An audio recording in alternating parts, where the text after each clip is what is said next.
अगर आप भी चाहते हैं नए वीडियो एवं नए ऑडियो देखने एवं सुनने के लिए तो हमारे गोल्ड स्टूडियो चैनल को सब्सक्राइब जरूर करें एवं बेल आइकन दबाना ना कान खोल के सुनायो कि हरे जे नयब परब त्योहार में जे हम के रोइब तो रहब नहीं तोहरा घर में।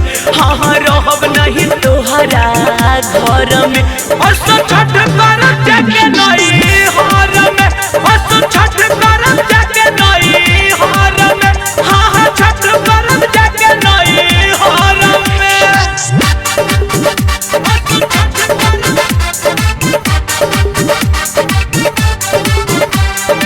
Produced by Gold Studio।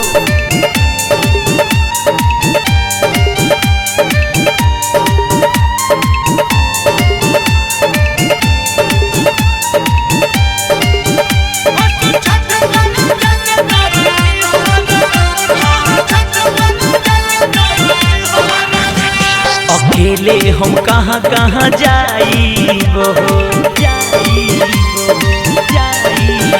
हर के करा से दौरा मंगाइबो। हाय अकेले हम कहाँ कहाँ जाइबो के करा से दौरा मंगाइबो। देवरा तबा भी लोई के हो ओकरा प्रयास हमरा नई के हो। सुन राजा राजा राजा तय कैलेनी हम आज भर में। तय कैलेनी हम आज भर में। हस छठ करब जाके नहीं हार में। हस छठ करब जाके नहीं हार में।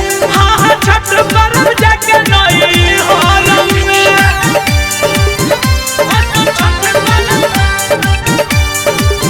माँ वैष्णो रिकॉर्डिंग स्टूडियो दिल्ली।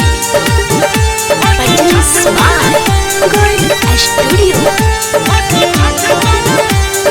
गेहूं ना अबही पिसाइलबा देखी लगे हमरा पैसा ओराइलबा। हाँ गेहूं ना अबही पिसाइलबा लगे हमरा पैसा ओराइलबा। मानो निर्मल जोगेश कहनवा हो आजा विनोद बेदर्दी सजनवा हो। डीजे बरज से धीरज नीरज एहो टेंशन बढ़ाव ना सर में। हाँ टेंशन बढ़ाव